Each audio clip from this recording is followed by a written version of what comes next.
Hello, for a vocal video exercise this week, I'm supposed to take a statement and try and defend it with 7 points with maybe a little bit of a diversion in there. I've decided to take Lindsay at Lindsay Wrds just did a video on, can you have too many books? And I will go from the position of yes, you can have too many books. So let me list off my 7 reasons why I think that is the case. Starting off with number 1, physically, you can definitely have too many books. You end up becoming a hoarder.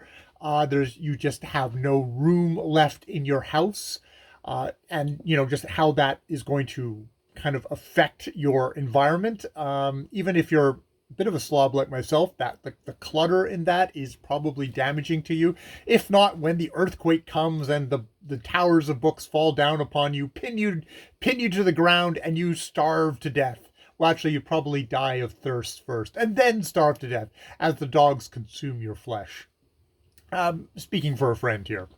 Number 2, electronically, I think it's quite easy to have too many books. Most of us nowadays have Kindles, and I find I'm probably acquiring more and more ebooks each day, many more ebooks each day than I am physical books. And what I find is it becomes a black hole into which I buy a book, and then it just goes on my Kindle and it gets lost there. And I do not find it again. It becomes electronically lost if you have too many ebooks. Yet again, another reason why you can have too many books, whether they're physical or electronic. Number 3 is financially. I think books cost money, even if you're buying secondhand books. For me in Canada, secondhand books seem as expensive as what my mind thinks new books should pay. I have a limited income. I think majority of people, there's a finite amount of income you have, so there is a finite number of books that you can buy, that you can responsibly buy without starving yourself or your family or ending up on the streets. And you're also going to need a space. If you get so many books, you're going to need more and more space to store those books. So that is an additional cost that comes up from buying books. It is one of these items that takes, if it either takes up room physically or takes up room on your electronic devices. Number 4 is a little bit more abstract. It's the idea of mind space. How much room do you have in your mind for all these books that you are buying?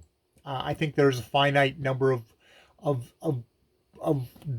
information that you can suck into you. If we're not talking about the physical book, we're not talking about even the file size.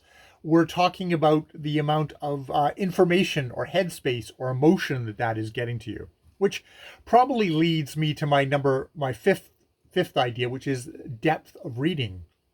If you are reading so many books, you're pushing yourself because you've bought so many books to actually keep up with reading all these books.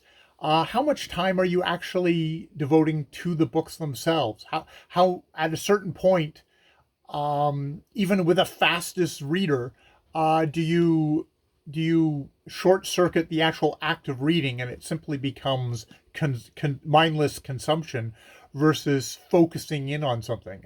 This is something I think that kind of speaks to the larger thing of we live in a sort of a distraction culture.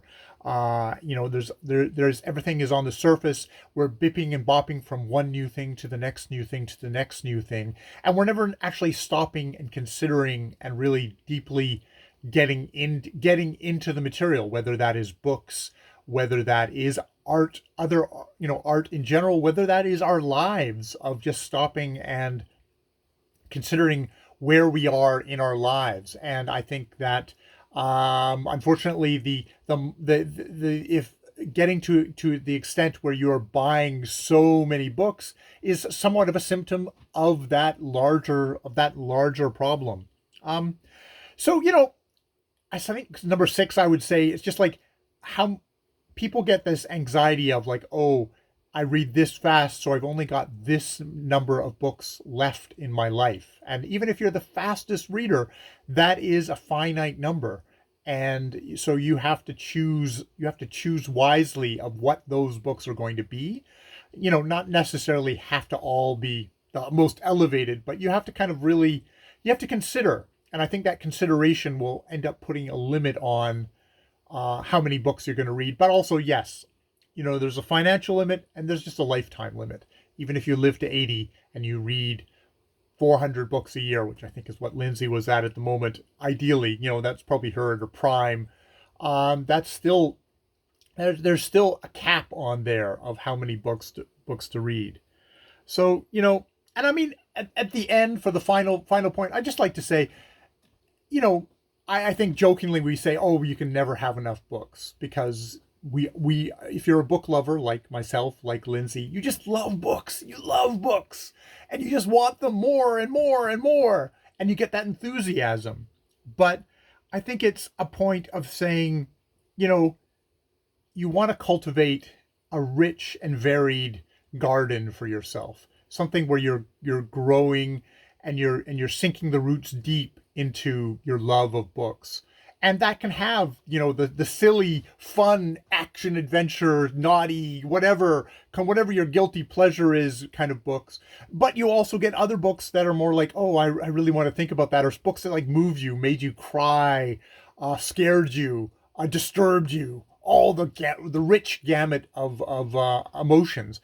And I think when it comes down to it, that kind of experience doesn't come with just getting more and more and more and more and more books. I think that comes from, as you grow, as you mature as a reader, becoming someone who can be who can cultivate, who can be discerning, who will pick and choose, and will take their time, and will stop and savor what they've written. They've not written, what they've read, what other people have written for them. Savor that. Maybe even go back to it again and again to get deeper and deeper into a work. And this is all stuff that I think very much argues against the idea that there can never be enough books. It's like, no, there can be a cultivated, rich, finite set of books that is your library, that is your personal journey through reading. And that's quite beautiful. All right, so that is my little argument. You can have too many books. And I'll leave it there. All right, more videos later.